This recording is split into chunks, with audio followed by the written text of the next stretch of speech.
우리나라 국민 10명 중 1명은 역류성 식도염을 지니고 있다는 뜻입니다. 이렇게 많은 사람들이 고생하는 역류성 식도염, 어떤 질환일까요?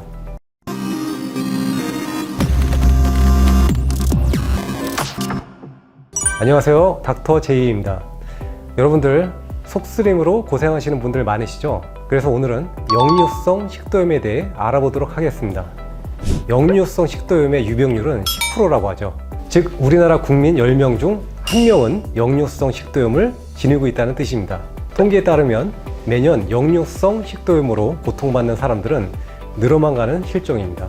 이렇게 많은 사람들이 고생하는 역류성 식도염, 어떤 질환일까요?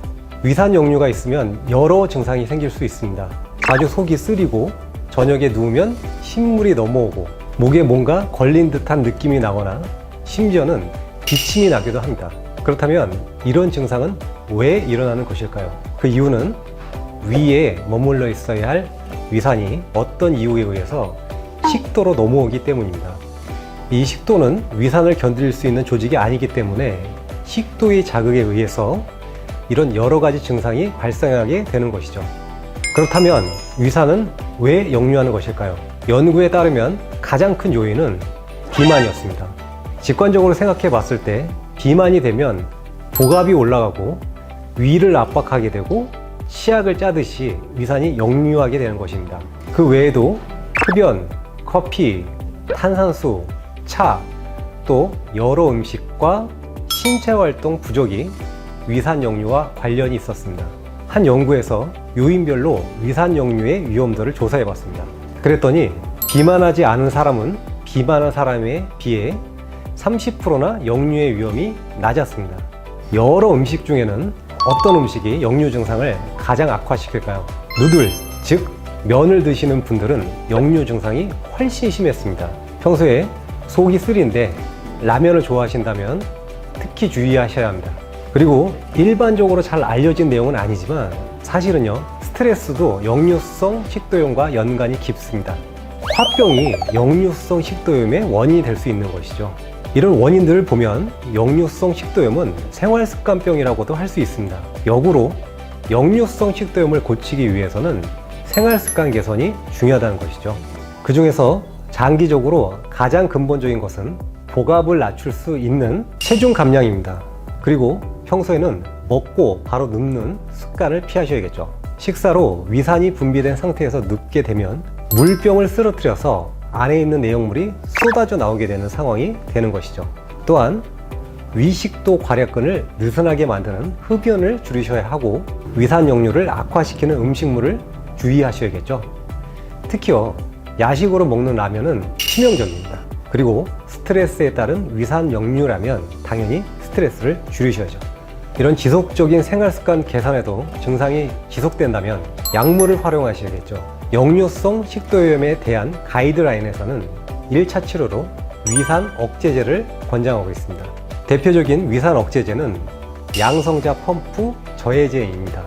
혹은 줄여서 PPI라고 합니다. 위벽세포에는 양성자 펌프가 있는데 양성자 펌프는 위에 위산을 공급합니다. 양성자 펌프 저해제라는 것은 곧 위산을 억제하는 것이죠. 장기 복용에 대한 우려가 있는데요. 위내시경상 위식도에서 큰 상처가 없다면 증상이 있을 때만 먹는 경우와 꾸준히 먹는 경우에서 치료율에 큰 차이는 없었다고 합니다. 그런데 PPI라는 약은 최대 작용에 이르려면 4에서 5일 정도가 걸리고 아침 식사 전에 복용을 해야 하며 지속 시간이 짧아 야간 위산 분비 억제가 약한 편입니다. 이에 대해서는 최근에는 P캡이라는 약이 떠오르고 있습니다.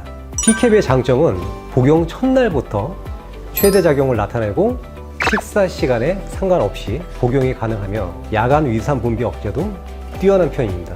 목에 뭔가 걸린 느낌을 호소할 때 한약에서는요, 그것을 매해기라고 표현을 합니다. 이는 매화나무의 열매가 목에 걸린 것과 같다여 붙여진 이름입니다. 위산 역류의 정도에 비해서 목의 이물감을 크게 느끼시는 분들 중에는 위식도의 감각이 예민해져 있는 경우가 있습니다. 이런 경우 양방에서는 정신건강 관련된 약물이 쓰이기도 합니다. 한약에서는 이런 감각의 예민함을 기울이라고 해석합니다. 기가 뭉쳤다는 뜻인데 쉽게 말하면 스트레스라고 말할 수 있습니다. 이럴 때 쓰이는 한약재로는 샹부자나 시오 등이 있습니다. 기능의학에서는 히스타민 증후군이라는 것이 있습니다. 이 질환은 우리 몸에 히스타민의 분비가 많아지면서 여러 가지 증상이 나타나는 것입니다. 히스타민 증후군의 여러 증상 중 하나가 바로 위산과다입니다. 그런데 이런 히스타민 증후군의 여러 증상은 특이하게도 한약에서 말하는 담음의 증상과 매우 유사합니다. 이 담음은 우리 몸의 찌꺼기를 말하는데 이 담음을 제거하는 대표적인 약재가 바나입니다. 따라서 한약재를 통해서도 위산역류 증상을 개선할 수 있는 것이죠.